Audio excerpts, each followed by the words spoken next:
Amaravati SRM యూనివర్సిటీలో లైంగిక వేధింపులు కలకలం రేపుతున్నాయి.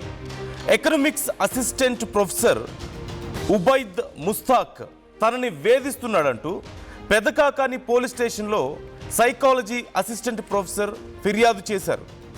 ఇన్స్టాగ్రామ్లో వ్యానిష్ మోడ్ ఫీచర్తో అసభ్యకర పోస్టులు పెడుతున్నాడంటూ కంప్లైంట్ చేశారు.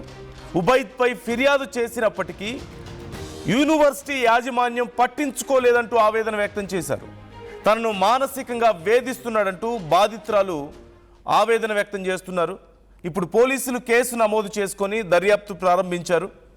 తన తోటి ప్రొఫెసరే తనను వేధిస్తుంటే కనీసం యాజమాన్యానికి కంప్లైంట్ చేసినా పట్టించుకోలేదు అంటూ ఆవేదన వ్యక్తం చేశారు. యూనివర్సిటీలో కాలేజీల్లోనే తమకి కనీసం న్యాయం జరగకపోతే ఇక తాము ఎక్కడికి వెళ్ళాలి, కంప్లైంట్ చేయక ఏం చేయాలి అంటున్నారు. ఇప్పుడు కంప్లైంట్ చేసినందుకు కూడా తన మీద ఒత్తిడి వస్తుంది అంటూ కూడా చెప్తున్నారు.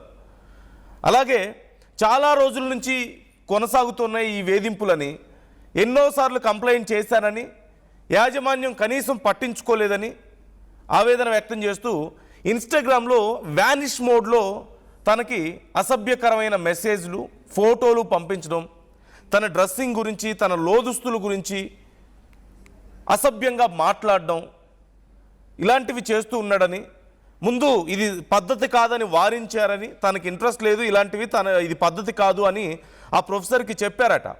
అయినా సరే ఇష్టం వచ్చినట్లుగా మాట్లాడుతుంటే యూనివర్సిటీ యాజమాన్యాన్ని కంప్లైంట్ చేస్తే యాజమాన్యం పట్టించుకోలేదు అంటూ తెలుస్తోంది. ఇప్పుడు పోలీస్ స్టేషన్కి వెళ్లాల్సి వచ్చింది.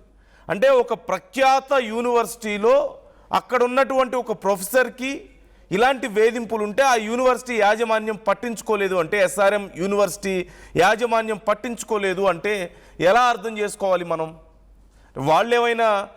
వాళ్ళు కూడా ఇందులో ఏదైనా భాగస్వామ్యం ఉందని అర్థం చేసుకోవాలా? లేకపోతే తమకు అవసరం లేదు, తమ ఫీజులు తమకు వచ్చి తమ వ్యాపారం తమకు నడిస్తే చాలా, ఈ విద్యా వ్యాపారం నడిస్తే చాలని వాళ్ళ ఉద్దేశమా?